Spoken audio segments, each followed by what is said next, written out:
Indiana Jones, Indiana It's a podcast about Indiana Jones.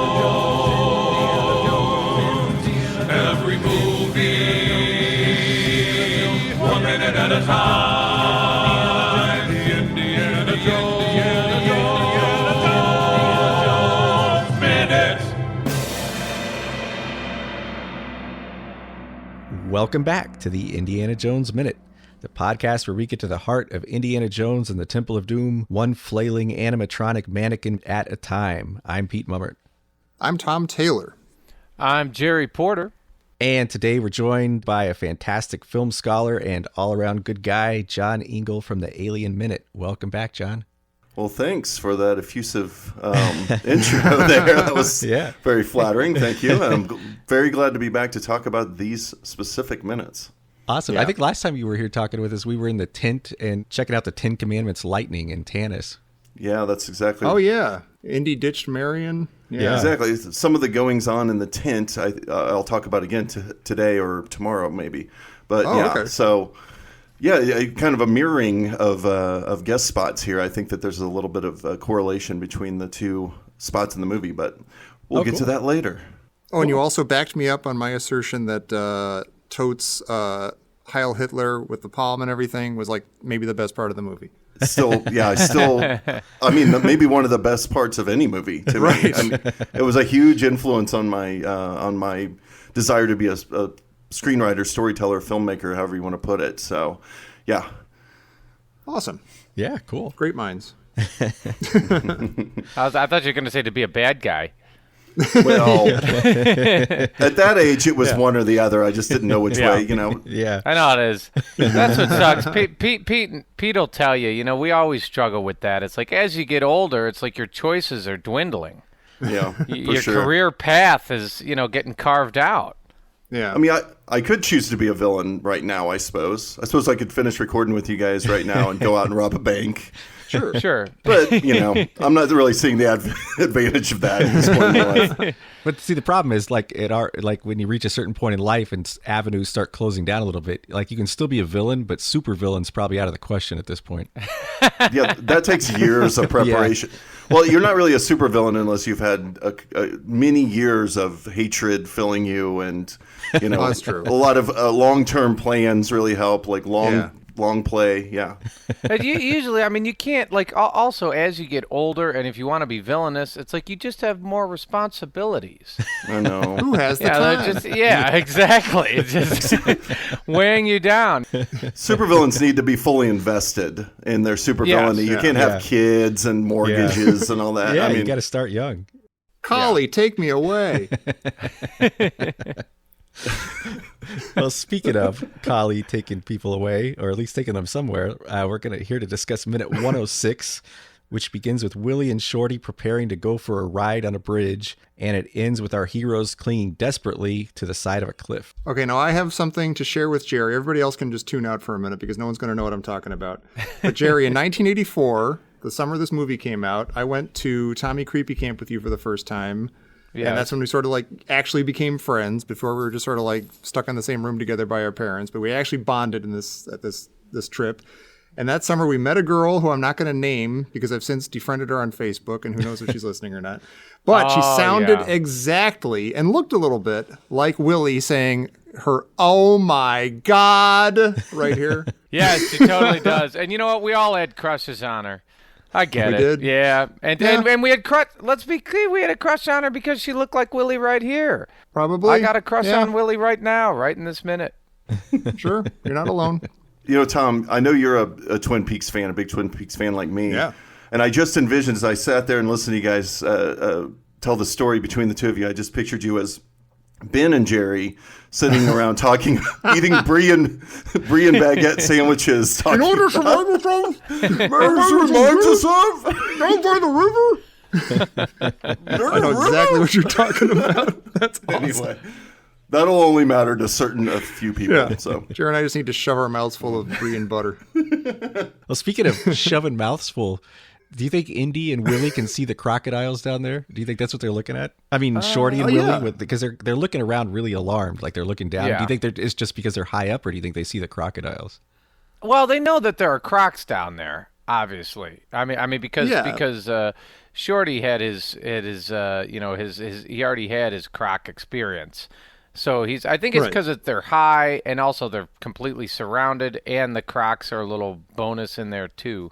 Yeah, I always read it as just being concerned about height, but I think that they're kind of saying in their minds, well, if the fall doesn't get us, the Crocodiles will. So it's a little double jeopardy. But yeah, this is that moment. Actually, I was just realizing. I said I wasn't sure if this was the moment or if the next minute was going to be the moment where we get a little reminder of something that we saw in the tent back in Raiders. But not to jump ahead too many seconds here, but Willie expressly asked the question, is he crazy? Which is exactly what Marion asked him in a minute that I had last year for Raiders. That was interesting because one of my favorite things to talk about with Indiana Jones is his psychological instability. And here she is. We have our leading lady once again asking that question, and it's from a less reliable source, the question, but it's still a really good question because I think we're getting even more proof here that, it's a more nuanced sort of crazy with his narcissistic behavior in Raiders. This is more like just that crazy. Right. And we should point out, having just mentioned Twin Peaks, Marion too has her mouth all muffled up when she says it. True. Yeah. That's true. And I think just to be crystal clear here, just to be crystal skull clear, what she says is, are you nuts? Or is he nuts? Is he nuts? Yeah, nuts. Yeah, is he you're nuts? Right. So I'm not calling you out. I'm just saying that's one of those talking points there where he says, is he nuts? And he's, Shorty says, his response is, he's no nuts, he's crazy. And I'm wondering, can somebody explain the difference to me? I think nuts is kind of a whimsical, like, oh, he's doing something silly, and crazy is like that guy's actually got a psychological problem. He's dangerous. Okay. Yeah. And does anybody notice that right now when Shorty says that, he now has a lisp? Oh, does he? Yes. He's no nuts. He's crazy. Oh, weird. Yeah. Well, can we break down his line a little bit? Sure. Because it's probably happened before, but I don't think he's been the English as a second language character who's been dropping articles and things like that, or like using wrong verb tense or anything. But here he goes, he no nuts. He no nuts, which you'd expect from like any 30s movie or something. He no nuts. But then he says he's crazy. Yeah, he actually gets it correct the second line. Yeah, so why does he get to say it in the second sentence? And why does he get to pronounce the R correctly in crazy? Like, it's weird. Like, I don't know why they throw in he no nuts. Like, he's above that. We know that Shorty's capable of speaking correctly. Well, Tom, I would say that just that one little sentence encapsulates the tonal instability of this entire film. I mean, this is a movie that switches gears in an instant so often that I just don't think once you're at this point in the movie, you just don't really, it doesn't matter. Yeah. He's not so good with English in one half of a sentence. He's pretty good in the other half. I think that's just kind of represents the movie. That guy's a fortune cookie on Tuesday. That's what he says. Well, Tom, you're right. Maybe we need a close reading of this sentence. Maybe we have it all wrong. Maybe it's like, he knows nuts. Like, he knows, like, it takes to do what he's about to do. Like, Indiana Jones. He's not going to knock all those nuts in the water, is he? He's not going to. Patreon.com. Maybe that's what it is. It's like, man, Indiana Jones, he knows nuts. That's what it is. Like, and he just messes it up a little bit. Yeah, he knows nuts, and then he's crazy. He's just crazy enough to know when to do the nuts thing. Yeah, like he's just saying, Indiana Jones, he's gonna cut this bridge in half. He doesn't care at all. So, that's maybe a better answer than dropping the article or whatever she said. Dropping the, See, I like that because it kind of leads, it's kind of a segue into what it is about this scene I like, or this particular minute that I like so much. And I remember last year when we were recording our Raiders minutes, we were off mic talking about Temple of Doom. And, you know, you guys said, yeah, we're definitely going to do it. And I said, well, I definitely want to come back for the bridge scene. And here we are. And, you know, I wanted to kind of say why I wanted this particular minute. It's not really even just that I wanted this particular minute in Temple of Doom, but it's actually kind of my favorite moment of Indiana Jones as a character in the entire saga. Oh, wow. And the reason is because, you know, we kind of hinted at it before. I love the kind of oddball psychology of Indiana Jones, how he's like, you can't lock him down as a hero. You can't lock him down as an anti-hero exactly either. Maybe he is an anti-hero for that reason. I don't know. Mm-hmm. But the version of Indiana Jones that is definitive to me is this one, the Temple one, mainly because he bridges the gap between the two. Like in Raiders is my favorite of the movies, but as a character, he's so dislikable so often to me. And so, especially as you guys dissected it so closely, he really comes off as kind of right? Mm-hmm. So that's fine. It's really enjoyable. It makes the movie good, but it's not really a heroic character to me. And then the kind of vapid character that he is in Last Crusade, not to get too far ahead, it's just too thin and watery. This is a nice combination of the two, where we get kind of the selfish jerk for half the movie, and then he just switches into a hero, which is where I think, you know, at that point when he comes to rescue the kids is where I think the definition of Indiana Jones for most people begins. So here we got hero Indy. He's actually has concern for Shorty and Willie here. This isn't just self-preservation. I mean, the thing that's really got him trapped as much as anything is that they're under the knife, literally, for Molaram, right? Otherwise, he could just start swinging that sword at these guys. But because they're, you know, hostages on the other end of the bridge, he's got to make a crazy decision. And I love how decisive he is here. Like, he goes, well, I could start swinging the sword and killing these guys, but I'd be endangering them. Really, my only other option is to risk everybody's life in this insane gambit. And now I think that there might have been some other options, but it's kind of not the point with Indiana Jones. We know that he doesn't always make the right decision or the most thought out decision. So to me, this is like a perfect encapsulation of what Indiana Jones is as an overall character in the entire saga. Yeah, that's very nicely put. Yeah, and I would say, I mean, I don't know if he does have any other decisions here. I mean, that's what's so great and brilliant about this idea is that, I mean, I would have been like, oh, I guess this is the point in my life where I die. You got me. Yeah, exactly. I would never have thought to have cut the bridge. I mean, maybe I would have jumped or something, and then you'd be like, nah, I'll get a final nice view, I guess. Yeah. This is very much like overturning the game table. Scattering pieces everywhere. Yep. Does he think he's going to die? Like, because he quotes himself from Empire Strikes Back when the last guy told him he was going to die, and he says, I'll see you in hell. And now he tells Mola Ram, prepare to meet Kali in hell. And so does he think he's going to die with the bridge? I don't know. He doesn't say, hey, I'll see you in hell. We'll go meet Kali together. You know, I think that I think he thinks there's a chance he's going to make it out. I think so. Well, he does have a rope around his ankle. He should be fine. Right. And we know that's going to work more often than it should. But I want to get into the execution of the scene a little bit more, too, where I'll be pretty much more negative than I just was. But I do think that he does have another choice, and that's to let Shorty and Willie get killed by Molaram. I mean, he could. There is a version of Indiana Jones that could go, screw it. I'm just going to start swinging this sword. We've already seen him take on swordsmen that had him on both sides, right? When he can't pull his gun. And so he could try it, but that's a choice. What's the best choice? I don't know. I guess this turns out to be the best choice, but who's to say in foresight whether it was or not? Yeah. I don't know if he. I mean, I think that would be. You know, he'd probably knock like 3 guys off, and then one of the knuckle knife guys would stab him in the back or something. Yeah. Right. You know, there's before we get to the bridge thing, there are 2 questions I have about this minute that are right before his brilliant deed. At the beginning, did Mola Ram, Willie, and Shorty walk past the knuckle knife guards on the bridge? Like, are they basically next to Indy now? No, I think there's a set of guys. Yeah, there's a set of guys between them. Okay, and all right. It looked a little confusing to me, but okay. And then Can everybody go to second 17? Go to second 17. I'm having a bit of a crisis here. Okay. Why is... God. Why is Indy's underarm glabrous?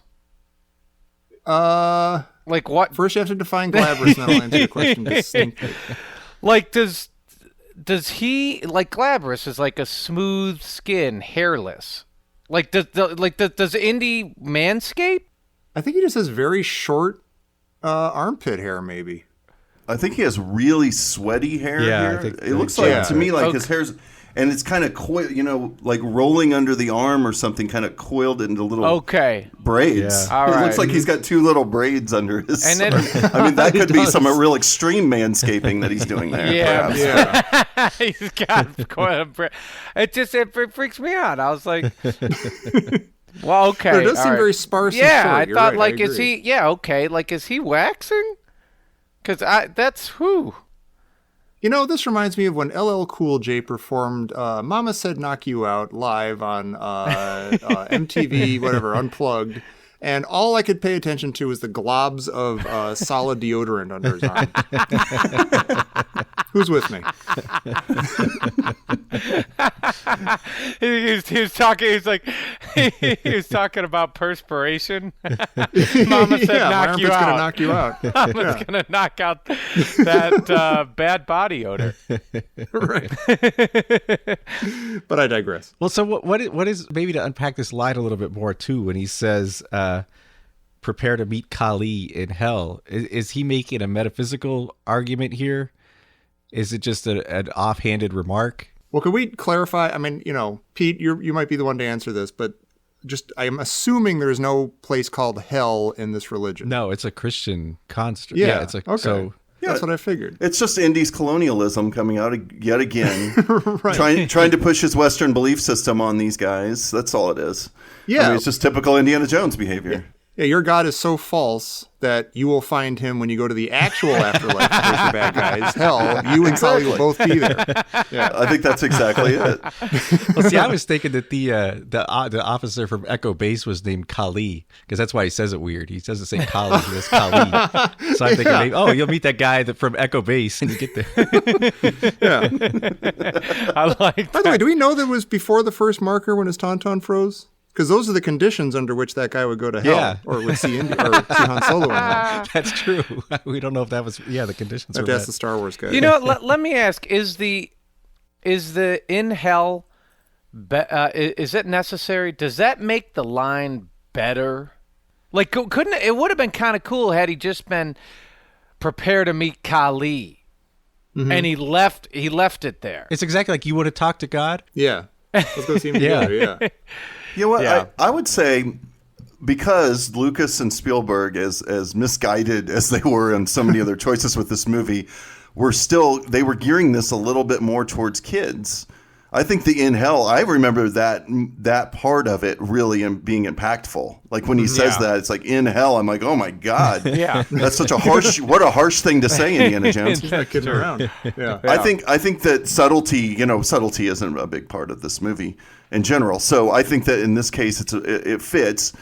Unlike other things, it fits tonally with a lot of the movie, and I think Indiana Jones' character in this movie to actually say it overtly like that. I think if he would have just said prepare to meet Kali, my mom and dad would have gotten it, but I would have been at 10 years old. Yeah, that's like, true. what is that? Where's Kali? What does that mean? Is he is he down in the river with the crocodiles or something? I don't know what. Gotcha. So to me, I think sometimes, depending on what audience you're geared towards, maybe it's best to make, to be a little bit more on the nose sometimes. I don't know. Yeah, that's a good point.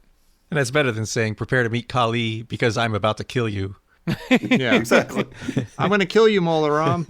Prepare to meet Kali because I'm going to kill you, and there's an afterlife, and he's probably there, and because you guys are scary, he's probably in hell. That's too much. That's way overwritten. So Prepare to meet Kali, and we're going to see what happens. Which one of us has chosen the correct religious Does path? anyone really know what happens when you die, Mola Ram? Let's go on this adventure together.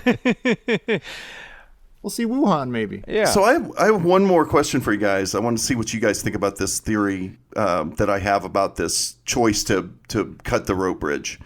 that again takes us back to Raiders of the Lost Ark and another moment where Indiana Jones has this choice as to whether to make a crazy decision in order to save the damsel in distress, or however you want to put it. Do you think that the fact that he actually cuts the rope bridge here, takes this insane gambit, means that he would have blown up the Ark had it not been the Ark? Had it been anything less than the Ark? That one thing that he wanted more than anything in the world, the one thing that was, well, maybe not the one thing, but something that was very, very much more important to him than Marion. Do you think had it been something little less valuable, that he might have fired that rocket launcher and taken a similar gambit, similar chance as he does here? Maybe. I mean, you could make the argument that he knows that the stones are probably not going to be destroyed by this fall. That they'll just be lost, but they'll be found again someday, and he'll be dead anyway, so it doesn't matter. He won't be upset about it. But that's a good question. I mean, one of the reasons he didn't blow up the Ark, I always thought, well, it's because he doesn't want to blow up the Ark. Yeah, I thought it was curiosity. Yeah, it was curiosity, but also Marion's right next to, you know what I mean? And so it was hard to, now we did debate, that may not have mattered to Indy just because, the Ark, but yeah, this one, he was going after the Ark of the Covenant, and they make a big deal out of that. I feel like he kind of fell into this whole stone adventure saga. Right. Like he didn't know too much about him, and I don't think he really has much of a choice. Exactly. The stones aren't going to be destroyed here. They'll be recovered. It's just he's trying to waylay Mola Ram. It's the last move he has before checkmate. Yeah. Yeah. But it's interesting because Mola Ram seems to be absolutely sure that Indy was bluffing, because as soon as Indy hits the sword, he's so alarmed, and he screams and he dives on the deck. And he, no. Why is he the only one? Why is he the only one surprised by it, though? I mean, the swordsmen that are around him back off when he raises the sword. Clearly, they have an idea of what he's threatening. Yeah. Willie, not the smartest character in the movie, unfortunately, she knows right away what he's getting at. Why is Mola Ram? I kept watching thinking, oh, maybe he's not, like at first he's not paying attention. At first he's just pushing them out onto the bridge with the knife, and maybe he's not paying attention to Indy. But then there's multiple cuts to Willie and Shorty where you see in the background that Mola Ram is clearly looking at Indiana Jones with the sword raised. Yeah. Come on. I mean, I don't understand. I've never understood. This always bothered me. And this gets at, there's a few execution problems with this whole business. Now, it's problems or not problems, depending on how you look at it. Yeah, this is like the second or third time that Indy has, clearly made the motion of this sword is going to connect with this rope of holding up this bridge.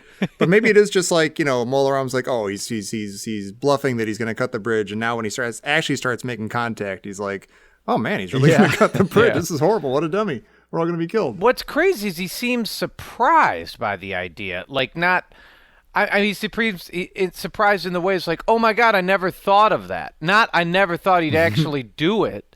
It's I never thought that's what he was going to do. Yeah. Doesn't he actually say, what are you doing? Yeah, he does say what. He says, what are you doing, you fool? You fool. Yeah. And I just find it hard to believe that Willie could grasp it immediately, but Mola Ram doesn't catch on until it's actually happening. I don't know. Right. To me, I think that's a little strange. Unless you go back to what you were saying earlier about Indiana Jones's general psychological state. Like, she's been traveling with him for a while, so she might have a better window on that than Mola Ram. Yeah. That's true. That's true. A little better than Mola Ram. So he starts to cut the bridge. I never noticed this before. Thanks for making me watch this 1 minute at a time, so this is even more ruined. Slightly ruined for me. He starts cutting the bridge, and he's 2 feet away from these swordsmen.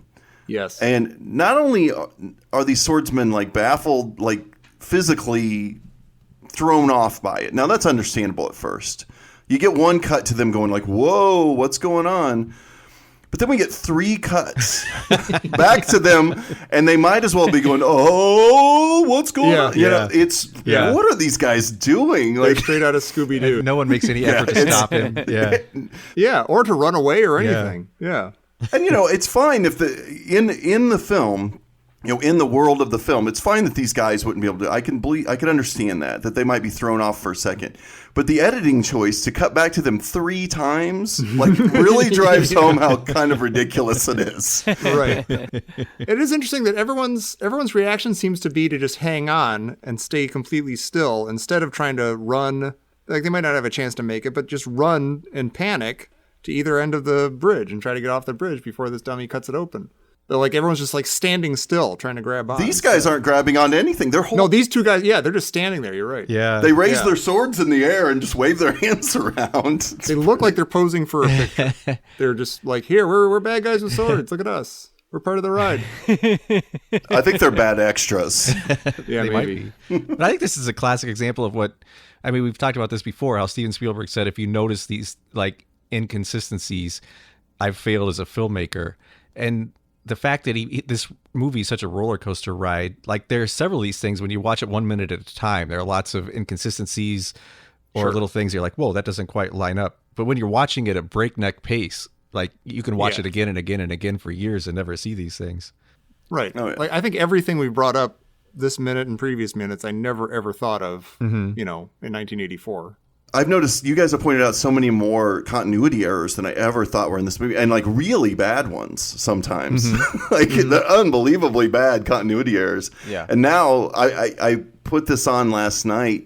I just wanted to watch from the point that he comes out of his trance on, just to prep for the show, and I'd never noticed how really bad. I'm sure you guys talked about this. I don't know if I've heard the episode yet, but how really bad the continuity is when he goes after Molaram right before Molaram drops into that false floor. Yeah. That's just unbelievable. Yeah, We had a good time. Yeah.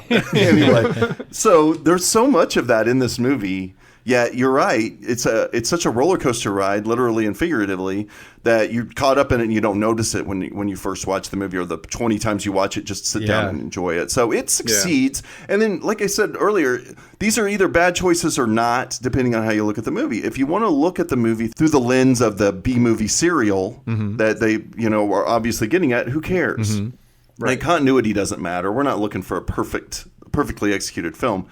But, we have to have something to talk about when we're making these episodes about single minutes of the movie. So, And this whole effect then now when the bridge comes down was really an incredible special effect that they did, because they actually just cut the bridge. Oh, is that right?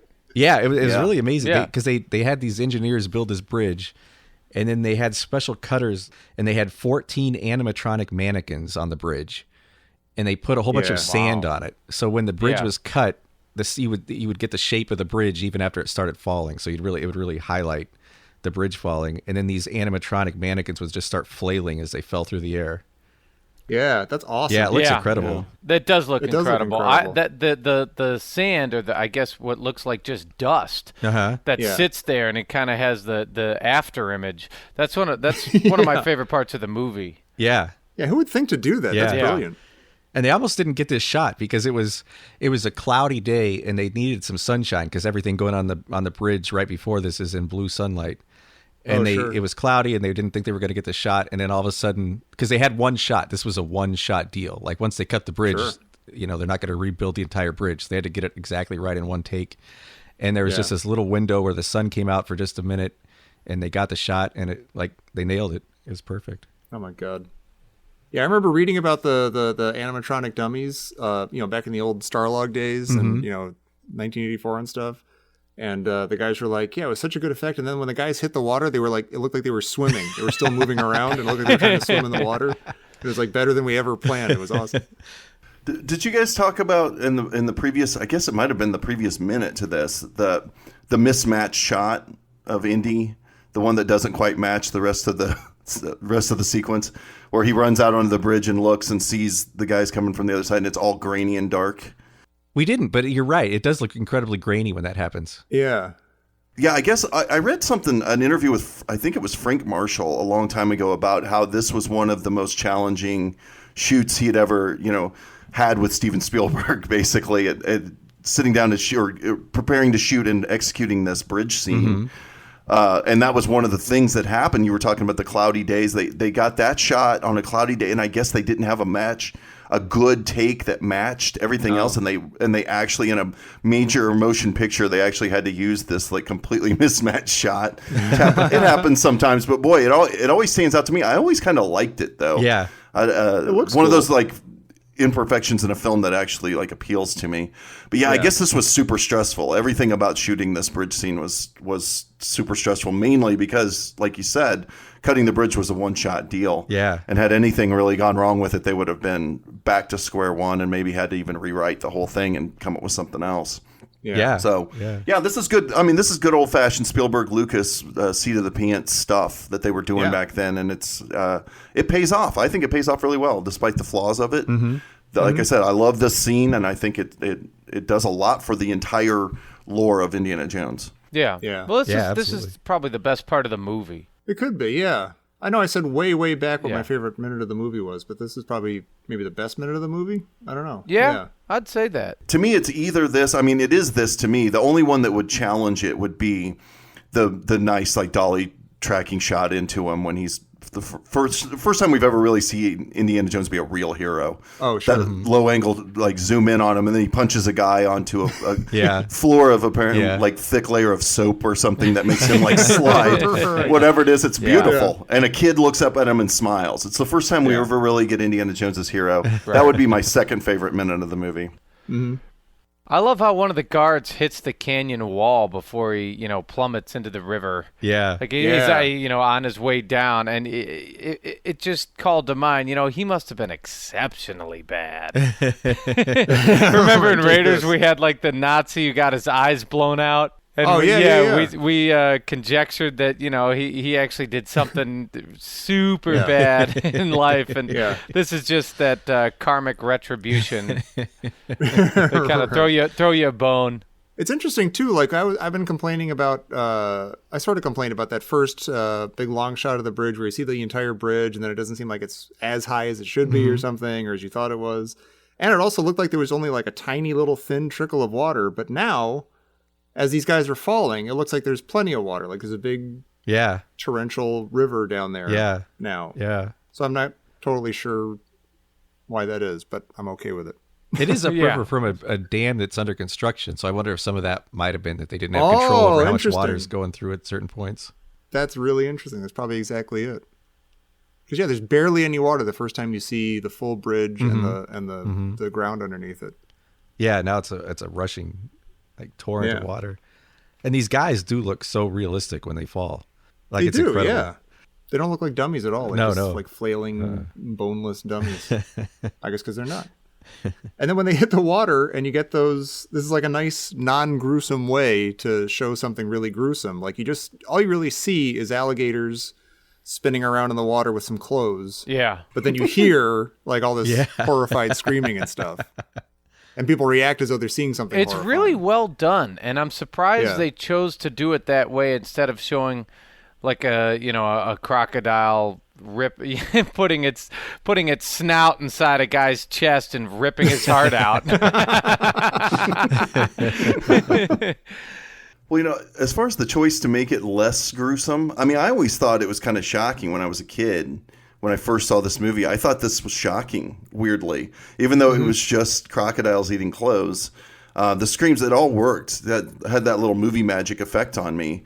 But, there was another movie, this just occurred to me, so I might be inaccurate about the year, but I think I'm not. Another movie that came out this exact year, also PG rated, also a total ripoff of Indiana Jones in a lot of ways, Romancing the Stone, where there's a moment where a crocodile straight up rips a guy's hand off. Oh, yeah.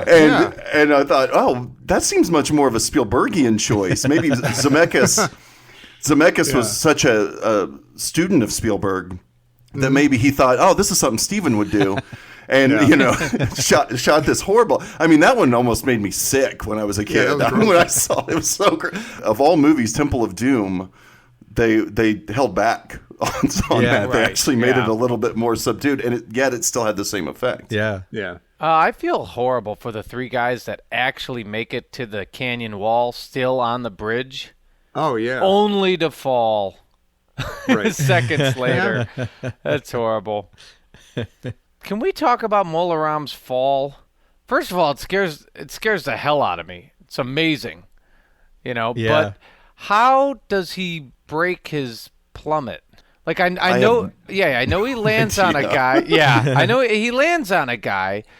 But what exactly keeps him on the bridge? Because if you look, his hands, like he doesn't grab hold of the bridge. It doesn't look like he hits that guy and he knocks him down. Uh-huh. And then he's attached to the bridge somehow, and it's not his hands. Well, you know what it totally looks like? It looks like he's got some sort of safety harness on. It's meant to stop him at exactly that point. Well, I've got a note about that in an upcoming minute, but I guess maybe I can bring it up now and we can think about it as these minutes progress. Do Mola Ram and Indy possess superpowers from Kali and Shiva? Like, are they fighting a proxy war for these two gods, and is that why they have this sort of superhuman ability in these next few minutes? Because they do a lot of stuff. That's the only way some things make sense to me. But they do a lot of stuff that's not really humanly possible. Yeah. Maybe that imbued Indy with the confidence that he wouldn't die in this insane, gambit to cut the bridge. Maybe that's part of his decision there. Somehow deep inside, he knew he'd be okay because he's fighting this proxy war. Yeah. Right. I like that theory, though. Yeah. It definitely would explain the completely inexplicable way that Mola Ram stops falling here. Because to me, there's absolutely no explanation for it. Okay. Unless it's somewhere earlier they cut a scene where he had a hook on the front of his, a large hook. That, just in case I have this hook on me. He's got a full Batman utility belt. That we can Exactly. Yeah. So. All right. Well, at least I'm no nuts. I'm not crazy. That's good. Well, one or the other. Yeah. It doesn't. You do know nuts. I though. did. We'll give you that. Well, thank you. Appreciate that. We do end with another. This has happened quite a few times. I keep referencing all the stormtroopers watching while Darth Vader and Obi-Wan Kenobi fight on the Death Star, and we get another scene like that with all the swordsmen gathering on the far cliff, just kind of watching. Yeah, Right. yeah. Super close to the edge too. That one guy kind of gets way out there. And let's just take note. All of those swordsmen on the other side, right? All of those swordsmen on the other side. Yeah. So that may come up in another minute. That's a good point. Oh, wait a minute. Something's coming through here. Oh, What's coming through? Yeah, What do you mean? my little ticker's coming to life. This I just forget about in. that between every episode. This just in from Professor Christy Porter. Oh, this is a good movie. Well, there you go. Oh, there you go. It is the best minute I of the guess movie. it's about minute 106. There it is. well, John, you guys have just started back up. You and Mitch have just started back up with Aliens on the Alien Minute. You want to tell people a little bit about that and where they can find you? Yeah, well, Mitch and I started it, but Mitch isn't continuing on as co-host for the most part. I think he'll come back and forth. He's too scared.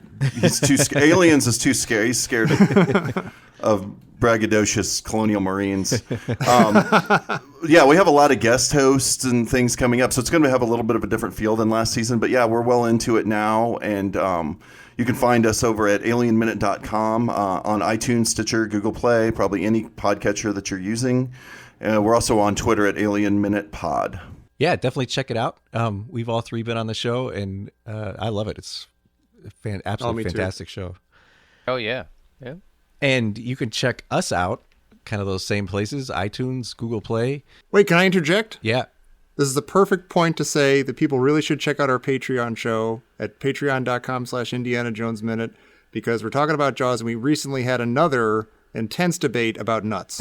So if you enjoyed today's debate about nuts, check that out. Glad you brought that up. Yeah. Definitely check that out. IndianaJonesMinute.com/Patreon. And you won't be sorry. And you will also not be sorry if you join us back here tomorrow for minute 107 of the Indiana Jones Minute. Stones! Stones. Stones?